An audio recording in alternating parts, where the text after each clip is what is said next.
So there's a sentence that I've repeated over and over again in the nonprofit and inside of the booster world. And that's this: good people can still create dangerous systems. But there's another side to that sentence, one that's actually kind of harder to say out loud. And that's that sometimes dangerous systems give people permission to stop being good. Not all at once. And it's not in some dramatic movie scene where somebody walks into a board meeting and announces that they've decided to steal from the children. No. It usually happens slowly. Like a reimbursement without a receipt. A personal purchase that will supposedly be paid back later. A payment app that only one person can access. A board that stops asking questions because the person doing all the work appears exhausted. Or a founder who becomes synonymous with the mission. A treasurer who knows the numbers but never quite ever explains them to everybody. Or a president who says, hey, just trust me. And everyone does, because the cause is good, kids matter, and the organizations help people before in the past, because the person in charge works harder than everyone else. And because asking questions of that person just kind of feels rude. Because no one wants to create drama. And then one morning, the entire community wakes up to a headline on social media, on the newspaper. Do we still get newspapers? We still get headlines, however you get them. But the community wakes up to, and I can't believe I even saw this, but here's the headline. OKC, for those of you who don't know, that's Oklahoma City. OKC nonprofit founder, family, charged as donations allegedly paid for vacations and salon visits. As a copy and paste from a headline. And suddenly, everyone wants to know, not just in that community, but outside of that community, where was the board? Where were the controls? How could this happen? And as I read this, I thought, there's another question here. At least for us, people like me. And the important question is this: in the booster world, could that happen here? Could it? Well, the uncomfortable answer to that question is yes. It absolutely could. I want to welcome you all back to Soundstage EDU. This is Mike DeJohn, your host. I'm ready for this one. Maybe y'all have been ready for this too, for an episode like this. And I'll just warn you now, this episode is not going to be short. And it probably shouldn't be. I got my snacks ready, I got a couple of drinks ready, and we're just going to sit down, we're just going to do this, we're going to ignore all my messages, and you're going to hear the notifications going off in the background. Facebook is going to go off, text messages are going to go off, email is going to go off. I'm on my lunch break, and it seems like everyone knows that during this time is when I do this, so everybody's going to send me messages all at once. Just to irritate me, I'm convinced. It's probably not true, but that's just what it feels like. But we're going to examine a developing criminal case. Did you hear that? Criminal. Don't hear me say that too often, do you? Not in this space. But we're going to examine a developing criminal case involving the OK City Crisis Nursery, which is a nonprofit organization created around a mission most decent human beings could support. And that's helping children and families during moments of crisis. We're going to talk about the allegations. We're going to talk about the public reaction. We're going to talk about what people misunderstand about nonprofit organizations. And then we're going to give this story the full booster breakdown treatment, because although this organization was not a band booster or theater booster, choir booster, athletic booster, the human behavior described in these allegations is not unique to any particular corner of the nonprofit world. The mission may be different. The money may be much, much larger. The headlines may be a little more dramatic, but the ingredients, a beloved cause, trusted leader, a small circle of people, money moving through digital platforms, a board whose actual independence is now in question, a community that wanted to believe. That should all sound very familiar. Before we continue, I need to make something absolutely clear.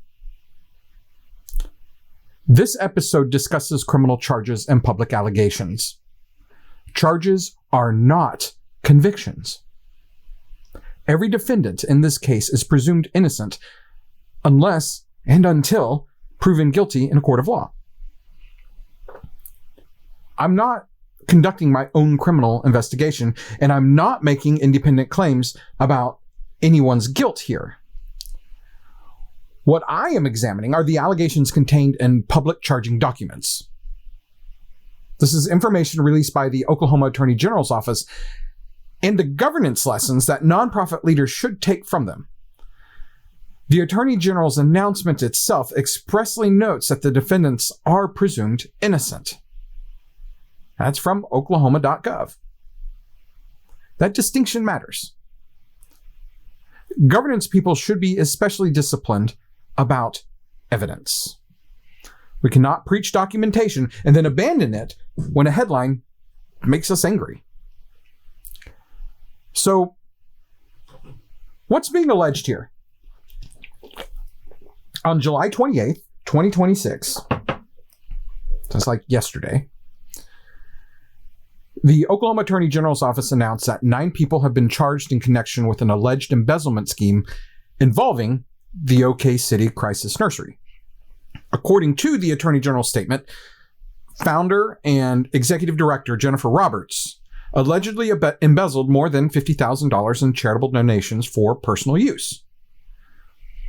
The office identified alleged spending on cosmetic procedures, salon visits, a gym membership, clothing, and vacations. Investigators also alleged that more than $200,000 was moved to other charged individuals through Venmo and Cash App. Also information from oklahoma.gov. You may see secondary news reports using different or larger dollar amounts. For this episode, I'm intentionally sticking to the figures published by the Attorney General's office and the language of the filed charges. No sensationalism here, just by the record. That office says that Roberts faces charges including felony racketeering, embezzlement, charitable solicitation fraud, false preparation of exhibits as evidence, receiving unlawful proceeds, and endeavoring to distribute a controlled substance.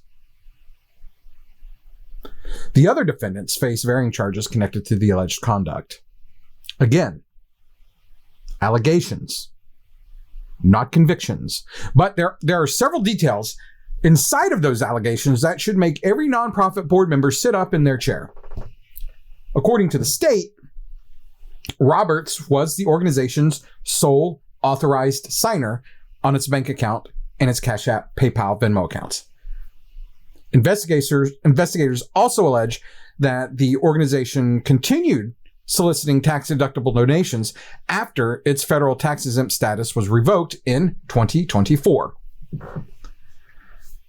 The charging document further alleges that one defendant manufactured a fake board of directors to help Roberts avoid prosecution. That's the state's allegation, and it remains to be proven. But from a governance standpoint, it's one of the most consequential statements in the entire filing. The formal criminal information includes allegations of racketeering, embezzlement of funds intended for a benevolent purpose, charitable solicitation fraud, and receiving unlawful proceeds and other offenses. There are plenty of sensational details here.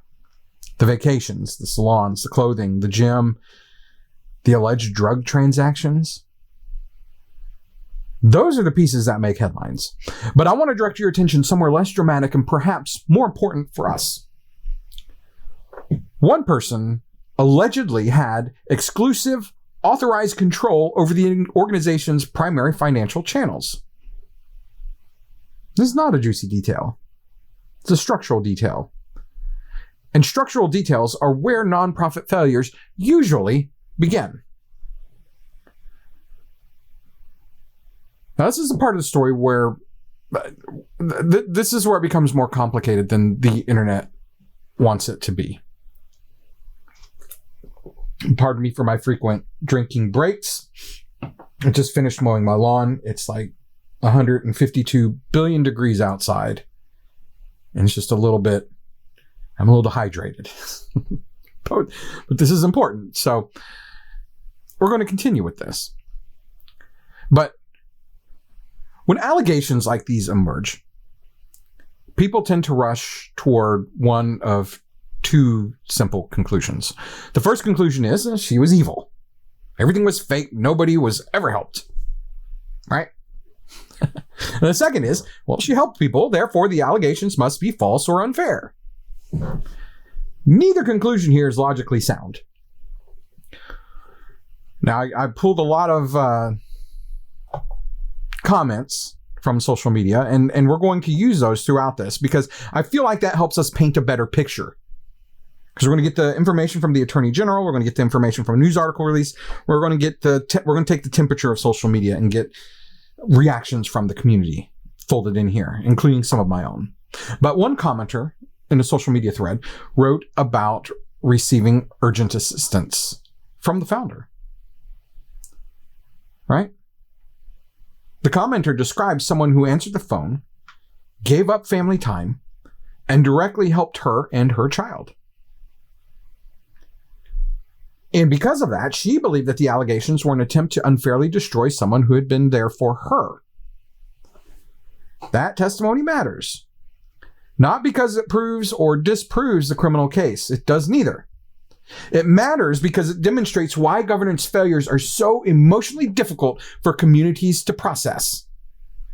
The work may have been real. Children may have been helped. Families may have received care. Volunteers certainly sacrificed. Donors may have seen genuine outcomes. And financial misconduct could still have occurred. Those realities are not mutually exclusive. Impact is not an audit. Helping one family does not authorize someone to use charitable funds for personal purposes. Answering the phone at midnight does not replace financial oversight. Working without rest does not create ownership of the organization's money. Being the face of the mission does not make the mission your personal property. And this is where booster organizations become vulnerable. We see the person who is always there, the mom who runs every concession shift, the dad who pulls the trailer, the treasurer who's kept the books for 7 years, the president who answers messages at midnight, the volunteer who uses their own vehicle, their own phone, their own computer, and sometimes their own money. Over time, the organization begins to feel indebted to that person. And that person may begin to feel that the organization is indebted to them. That doesn't mean that they're a criminal. It doesn't mean that they have bad intentions. But it creates the psychological environment where boundaries can begin to move and shift and drift. I spent so much of my own money last year. I've given thousands of hours to this program. I'll just use the card and I'll sort it out later. I deserve something for everything I've done. No one else is willing to help. I'm the only person keeping this place alive. I mean, I get it. Perhaps all of those statements contain some grain of truth. But still, none of them creates legal ownership of charitable assets. The mission, the sacrifice, the exhaustion, those can all be real.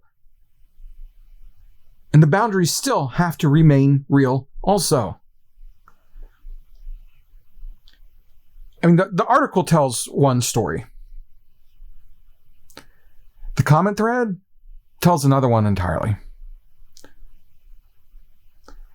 It tells us what happens to public trust when a nonprofit is accused of betraying its mission. And honestly, This second story should worry every legitimate nonprofit organization out there. Some commenters immediately moved into partisan politics. Others turned toward religion. Some introduced racial stereotypes, personal insults, and unrelated scandals.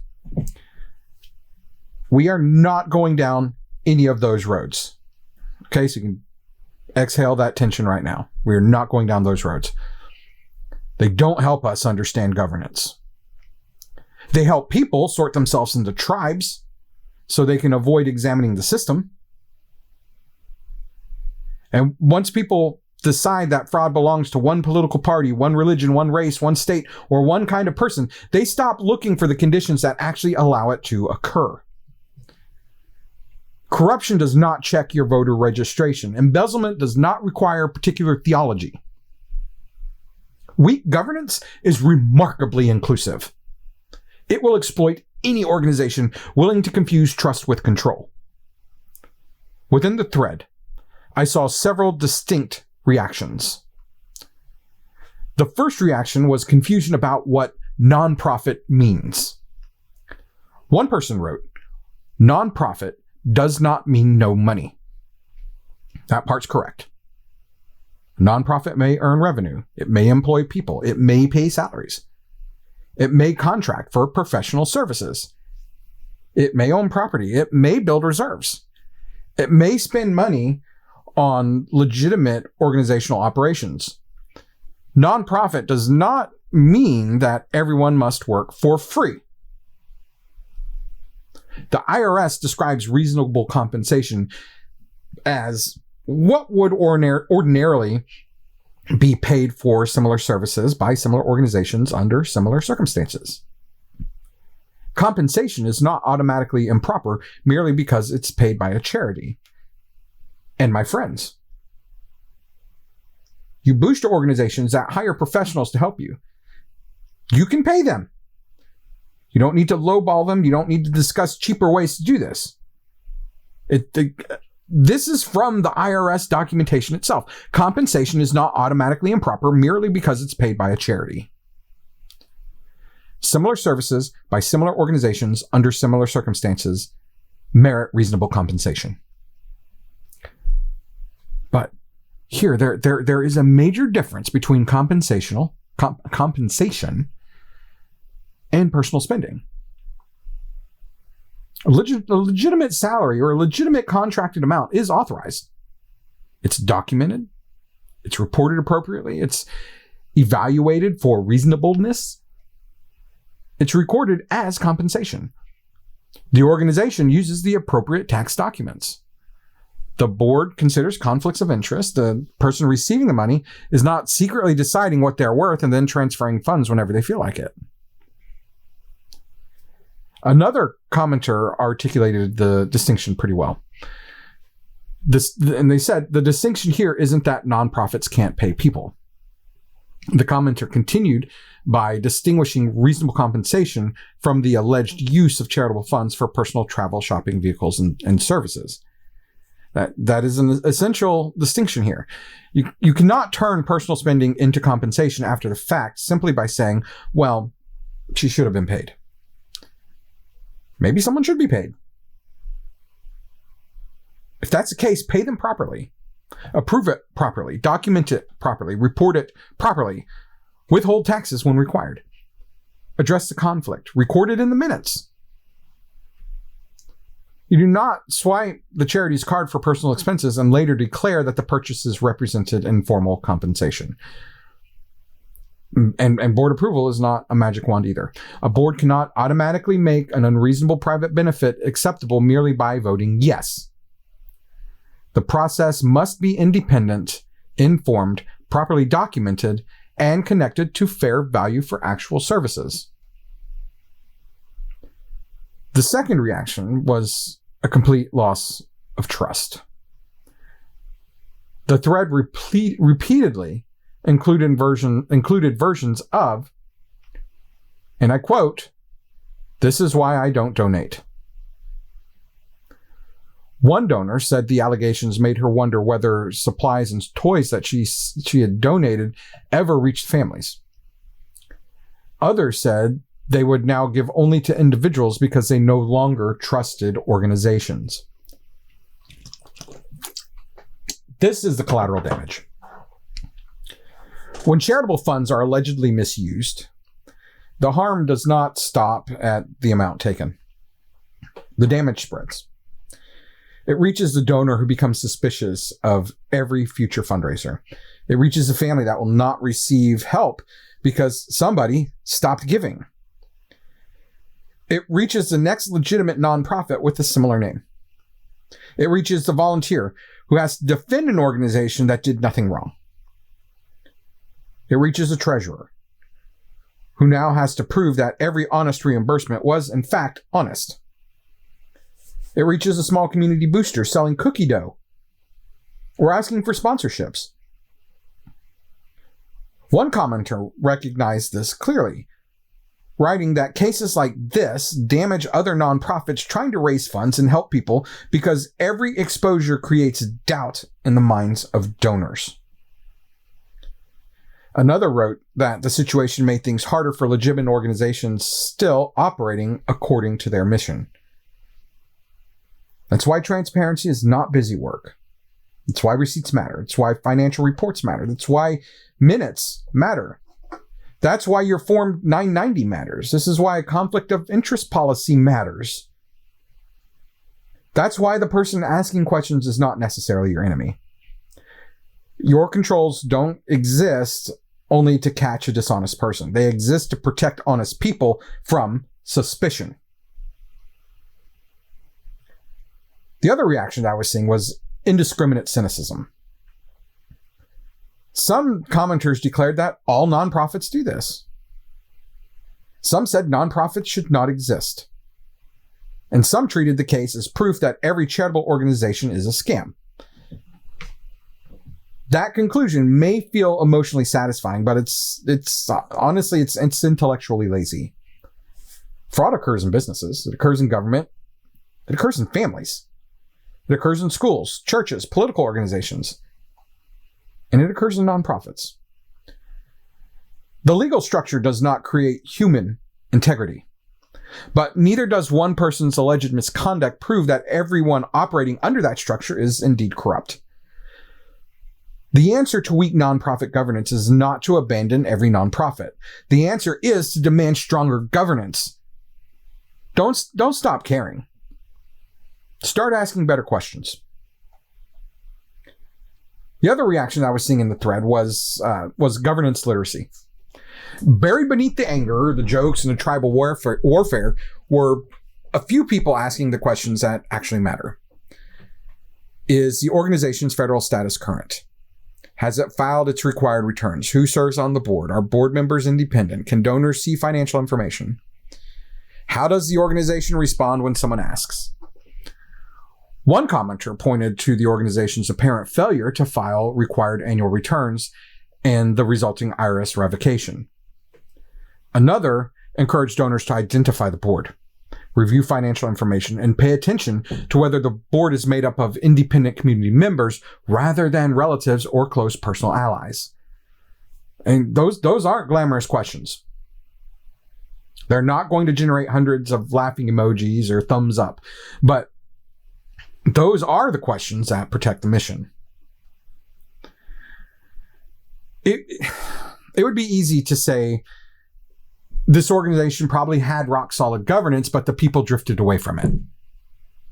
And ultimately, that might prove true.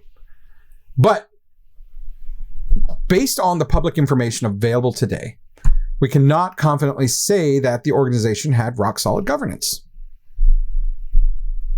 It may have had polished paperwork.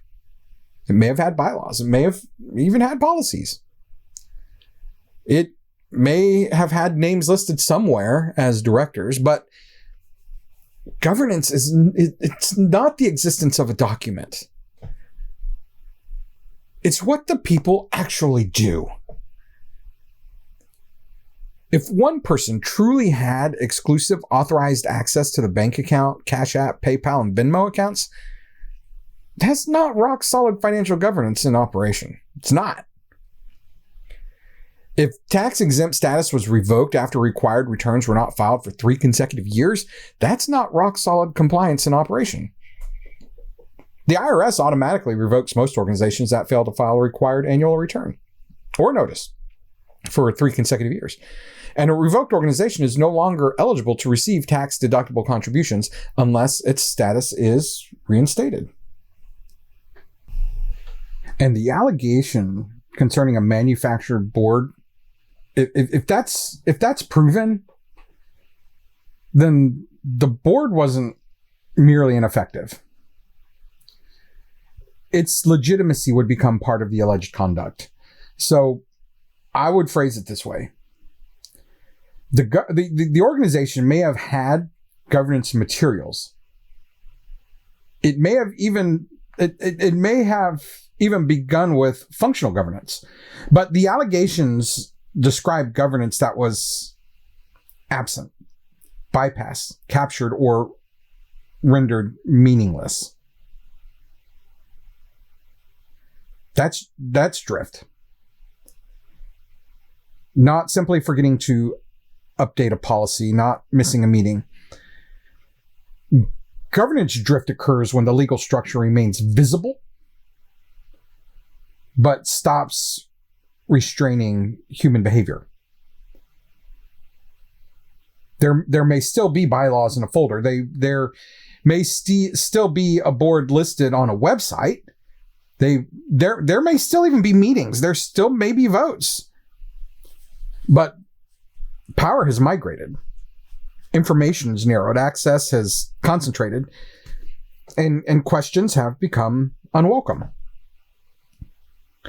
The board shifted from governing the leader to protecting the leader. At that point, the organization does not really have a board. It has an audience. Now, let's bring this home. Your band booster probably does not process hundreds of thousands of dollars through Venmo. Well, some of you might. And your theater booster may not have a founder serving as an executive director. Your choir booster may not employ staff, and your orchestra booster may operate with a modest budget and a handful of volunteers. But listen, scale here does not eliminate risk. It only changes the size of the numbers. The same human dynamics appear inside small school support organizations every single day. Things like, hey, she's the only one who knows how to do it. It's not a compliment to the system. It's not. If you catch yourself saying that, hey, this person's the only one that knows how to do that, that's a warning. When one person is the only one who knows the passwords to bank login, the bookkeeping software, the payment platforms, donor history, and the filing deadlines, that organization is already in danger. And even as I wrote that down, that part of my outline, as soon as I wrote that down, and I had to go back and check my information for the group that I chair. Even I have to make sure that we are doing the things that we need to do to make sure that we're staying in the places we need to stay. So, if you the information needs to be in the hands of more people inside of your organization. Otherwise, danger's lurking. Because in a situation like that, they don't have to steal anything. They could become ill. They could move. Their child could graduate. They could become angry and resign. They could lose their phone. They could simply make a mistake no one else knows how to identify. Concentrated knowledge is concentrated risk. Well, what about the people that like to say, well, we trust him? Wonderful. Trust him enough to protect him with a second set of eyes. The purpose of financial controls is not to announce that everyone is a suspected criminal. Financial controls allow trustworthy people to demonstrate that they remained trustworthy. Imagine being an honest treasurer accused of stealing money because the organization had no independent bank review. You may know you did nothing wrong. But if the records are incomplete and no one else ever saw the statements, how do you prove it? How? Good controls protect the organization. They also protect your treasurer. Well, the board approved it. Did they? Did the board receive complete information? Was the person benefiting from the decision excluded from discussion and voting? Was the decision documented? Did anyone compare prices? Was the expenditure connected to the organization's exempt purpose? Was the payment compensation, reimbursement, a grant, a gift, a purchase? Was it classified correctly? Was it reported correctly? I mean, a room full of people saying yes does not automatically create good governance. Sometimes it creates group participation in a bad decision. Well, it wasn't very much money, Mike. Nearly every serious financial problem is built from transactions that someone once considered too small to question. The first purchase may be $20. The first missing receipt may be $37. The first reimbursement may get rounded up. The first personal charge may be an accident. The first undocumented cash transfer may involve a desperate family everyone wants to help. None of that means that a criminal enterprise is underway. Let me be very clear.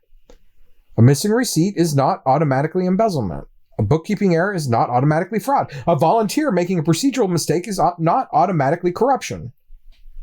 But weak systems make it impossible to reliably distinguish an error from abuse. That's the problem. When every transaction is informal, everything eventually becomes deniable. They're my favorite part. We're doing it for the kids. That sentence has excused more organizational dysfunction than almost any phrase in the nonprofit world. Of course you're doing it for the kids. That's precisely why the money must be protected. The mission does not reduce your responsibility. The mission, in fact, increases it. When someone gives your booster $50, they're not simply transferring money. They're transferring trust. They believe the money will be used to purchase uniforms for scholarships, instruments, meals, transportation, scripts, costumes, competition fees, clinicians, equipment, experiences. They're not donating to your private judgment. They're not. They're donating to a stated purpose. The cause is not the control. The cause is the reason that controls are necessary. I've said it before, I'll say it again. Most booster organizations don't wake up one morning and decide to abandon governance. They drift through convenience. The board begins with a rule that 2 people should review expenses. Then everyone gets busy. The treasurer starts paying bills before the president responds because vendors need payment. Nobody objects. Then the president stops reviewing the transactions entirely. The monthly bank reconciliation becomes quarterly. Then it becomes whenever we can get to it. And receipts are supposed to be submitted within 30 days, but someone important forgot. The organization reimburses them anyway. And that creates precedent. A volunteer uses a personal Venmo account for one fundraiser because the organization's payment platform wasn't ready.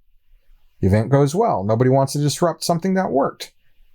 The personal Venmo becomes the default. A director needs supplies quickly. They text a photo of the total but lose the itemized receipt. The amount looks reasonable and the board approves it.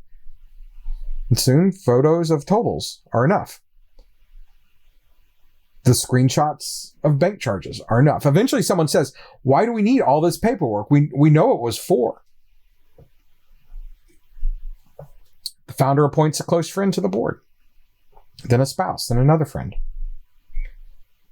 Not because they're planning misconduct, but because those people are supportive. They don't argue. They understand how hard the work is. They're loyal.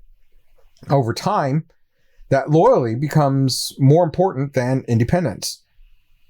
The board stops challenging the leader because challenging the leader feels like challenging the mission. Now your financial reports become shorter, questions are postponed, executive sessions become more frequent, minutes become vague. Members are told that they don't need to see certain information. And now your organization begins operating on a need-to-know basis. And somehow the people legally responsible for governing are always told they do not need to know. That's how governance becomes performance. The meeting still happens. The agenda still exists. Someone still makes a motion. Someone still seconds it. But the real decisions happen somewhere else. In a text thread, at dinner, in a parking lot, between family members, between the founder and the treasurer, between the president and the director. The official meeting becomes the place where predetermined choices are blessed. That's not shared governance. That's administrative theater. And when someone finally asks a serious question, the culture responds before the policy does. Why are you creating drama? Don't you trust us? You have no idea how much work we do. You're hurting the kids. Why don't you volunteer instead of criticizing? We have always done it this way. Those sentences aren't answers. They're defense mechanisms. A healthy organization can answer a financial question without attacking the person who asked it. Let's identify the specific controls this case should force us to examine. Control number 1. No one should possess exclusive, unreviewed financial authority. The allegation that one person was the sole authorized signer across the bank account and multiple digital payment platforms should be a flashing red light for every single board out there. This doesn't mean that 5 people need to know every password. It means that no one person should be able to receive money, spend money, move money, record money, and reconcile money without independent review. At minimum, someone other than the primary financial officer should receive or independently they should receive or independently be able to access monthly statements. Transactions should be reconciled. Supporting documentation should be reviewed. Digital payment platforms should be treated just like bank accounts, not casual social apps. Your Venmo balance is money. PayPal account is money. Cash App, that's money. Stripe, that's money. Square, all of those. Give Butter, that balance is all money. It should be treated just like your bank account. Every platform through which organizational funds enter, sit, or leave belongs inside of the accounting system. Control number 2. The board must be real. It must be active. And it needs to be independent. The IRS encourages charities to have informed and engaged boards that actively oversee operations and finances. Its governance guidance warns that secrecy or neglect can create conditions where charitable assets are diverted for private interests. It also emphasizes that independent board members and cautions against boards dominated by employees or people connected through family or business relationships. Independence isn't betrayal. An independent board member can love the founder and still ask for receipts. They can believe in the mission and still question a contract. They can appreciate someone's sacrifice and still require conflict disclosure. Your board should not be assembled solely from people who will always agree with the most powerful person in the organization. Agreement is not governance, y'all. Sometimes it's merely compliance with authority.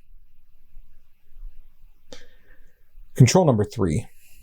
Every organization must verify its current legal and tax status. Don't assume that your status is active because it was active 5 years ago. Check it.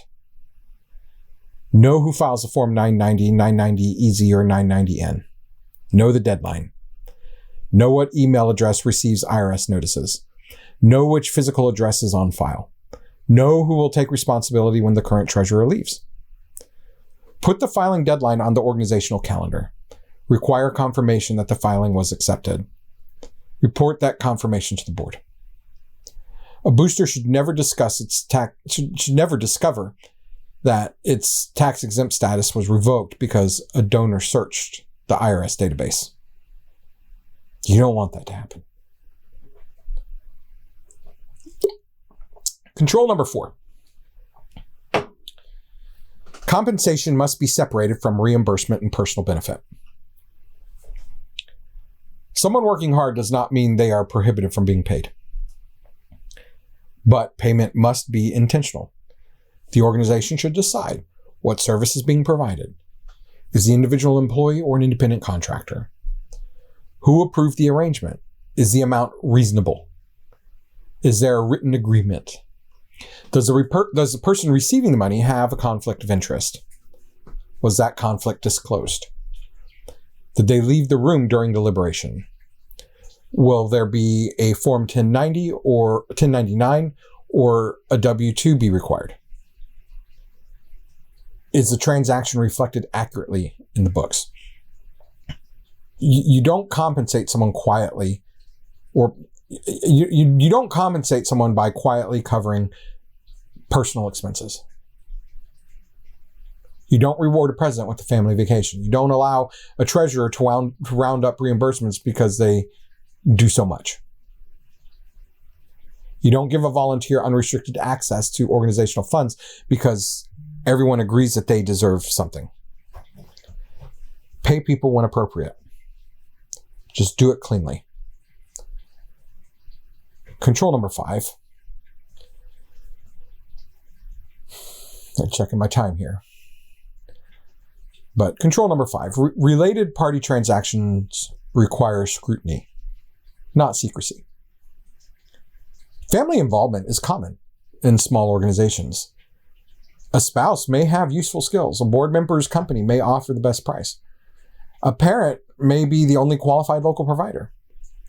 A relationship does not automatically make a transaction illegal or unethical, but it does create a conflict that must be disclosed and managed. The board should know about the relationship before approving the transaction. The interested person should not control the decision. The board should consider alternatives. The minutes should reflect what happened. The price should be reasonable. The organization should be able to explain the decision publicly without embarrassment. If you would be uncomfortable reading the transaction into the minutes, that discomfort is information. Control number 6, the organization needs a reporting culture. Most written whistleblower policies are never used because the culture makes reporting unsafe. A policy might say, report concerns to the president. What happens when the concern is about the president? It might say, report concerns to the treasurer. What happens when the treasurer controls the records? It might say retaliation is prohibited. What happens when the person raising the concern is mocked, excluded, removed from a committee, or branded as disloyal?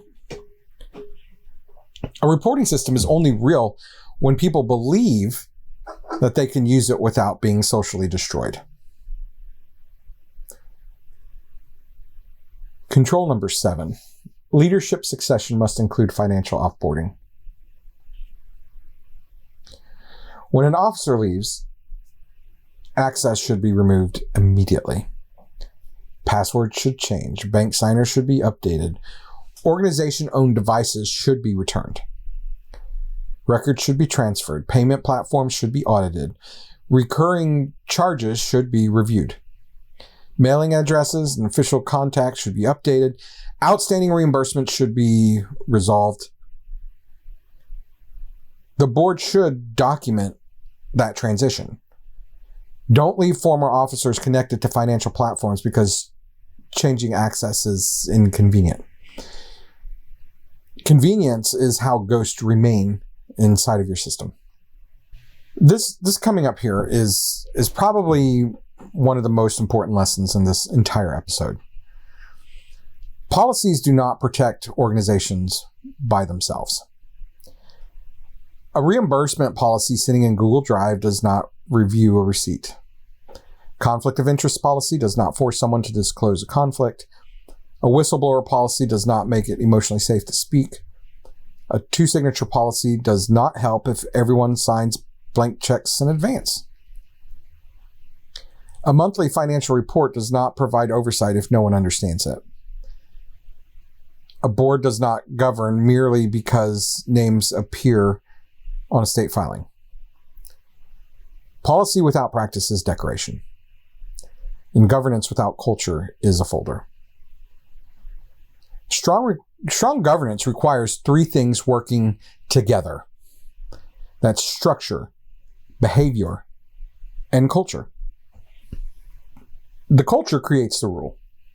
The behavior carries it out. The culture determines whether people are allowed to question deviations. You need all three. Suppose your policy requires receipts. That's structure. The treasurer actually collects and reviews the receipts. That's behavior. When the president fails to submit a receipt, the board requires the president to follow the same rule as everyone else. That's culture. Suppose your bylaws require elections. That's structure. The organization holds the election on time. That's behavior. The current officers do not manipulate eligibility or recruit only friendly candidates to preserve control. That's culture. Suppose your conflict policy requires disclosure. That's your structure. A board member declares that the vendor belongs to their spouse. That's behavior. And the remaining board members are willing to evaluate that contract independently rather than approving it because they don't want to hurt anyone's feelings. That's culture. That's why I talk so much about organizational culture inside of governance conversations. The bylaws cannot save an organization whose people have decided that accountability is disloyal. I don't want this episode to convince people to stop donating. The children still need help. The arts still need advocates. Programs still need volunteers, and teachers still need support. Nonprofits still fill real gaps, but generosity should not require blindness. Before giving significant money or accepting a board position, ask, is the organization's tax-exempt status current? Who serves on the board? Are those people independent? Are several members related to each other or financially connected? Who can access the accounts? Does anyone independently review bank statements? Are digital payment platforms included in the financial reports? Are financial reports presented regularly? Are required annual filings current? How are the reimbursements approved? How are conflicts of interest handled? Does the organization have a process for reporting concerns? How does leadership respond when someone asks for documentation? That final question may tell you more than any policy. A healthy organization may not have every document perfectly organized.